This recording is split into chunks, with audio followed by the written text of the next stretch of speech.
This video is part 2 to a video that has a part 1. If you haven't watched part 1, this may not make any sense. Please go watch part 1. It's probably, we've done our job, in the description below as a link. And we'll try to explain enough so that if you want to watch No, go watch video 1. We're not explaining jack shit. But we love you. Bye. Go watch the video. So, bringing you up to speed. Now we're role modeling the other situation, which is I say, hey, there's this thing I want to talk to you about, but I'm afraid it's like going to be totally out of left field, and that I'm going to surprise you, and I'm just trying to check in to make sure we're on the same page. Are you up for me starting a conversation that might surprise you?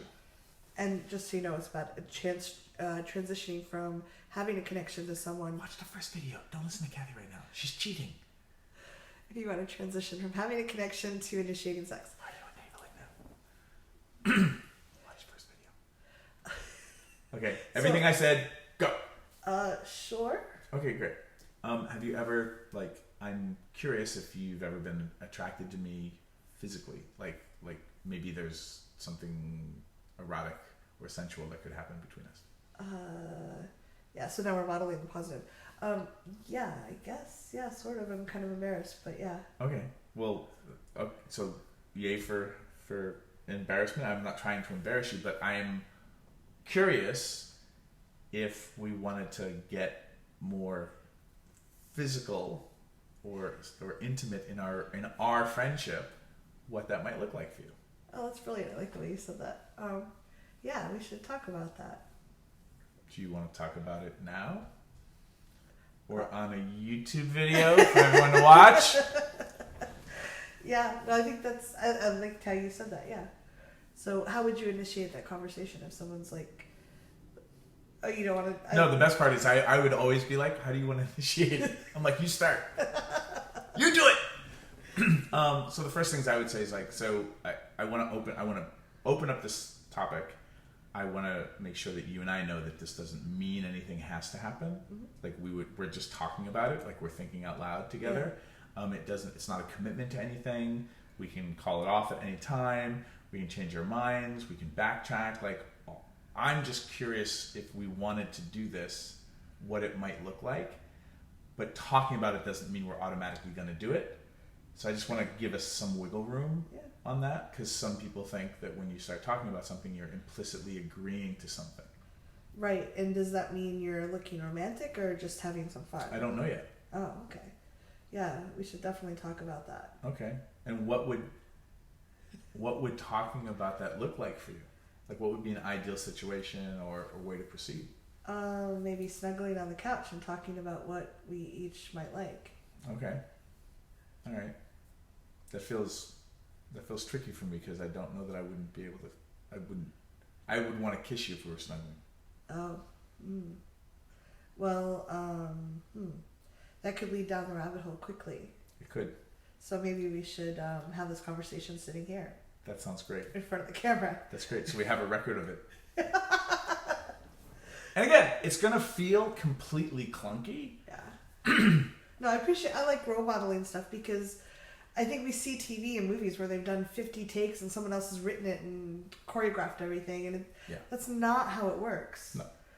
So thank you for role modeling. And again, you can check out readaboutsex.com, REID aboutsex.com /awkward. So I have a whole thing where I talk about embracing the awkward. It's actually a formula. Stickers. I have stickers. Cathy's hiding stickers from us. Yeah, there's an embrace the awkward sticker. And at the end, on the bottom, it says readaboutsex.com /awkward, where that's a thing that I nerded out on because I needed a way to have awkward conversations. So when you take the embrace the awkward formula and combine it with the difficult conversation formula, which is readaboutsex.com /convo, both of those tools, because these are really just tools, will give you ways to get clarity and be able to practice on this stuff. Once you get the hang of it, and then also emotionally have the hang of it, like you're like, oh wow, like, you know what? Awkward conversations are awkward. But when I have them, things are so much more clear or better, or things can get weird or wobbly, but on the other side of weird and wobbly is whether this is a good idea or not. Well, and the world expands because we tend to only be not awkward in our very small comfort zone where we've been a long time, which can get kind of boring or stagnant. Like, it's not really growth inducing. And I love the phrase, the magic happens outside our comfort zones. Mm-hmm. To get outside our comfort zones, we have to go where we're awkward because... You have to travel through the seas of awkwardness. Yeah, by definition, if you're outside your comfort zone, it's new, and new things are awkward often. Mm-hmm. And so once you get comfortable with awkward, and once you get comfortable having difficult conversations, so much more is possible and available, and often you can then have conversations with people to see what would be the best next move or next choice. And it allows you to slow things down, but you have to be okay with and if you can get okay with that feeling and be like, oh yeah, totally. Yeah. I know this feeling. It's normal. It's a superpower. Yeah. And I really love people using their words because it's embarrassing to say, but I've been out on dates with people that I didn't realize were dates until 2 years later.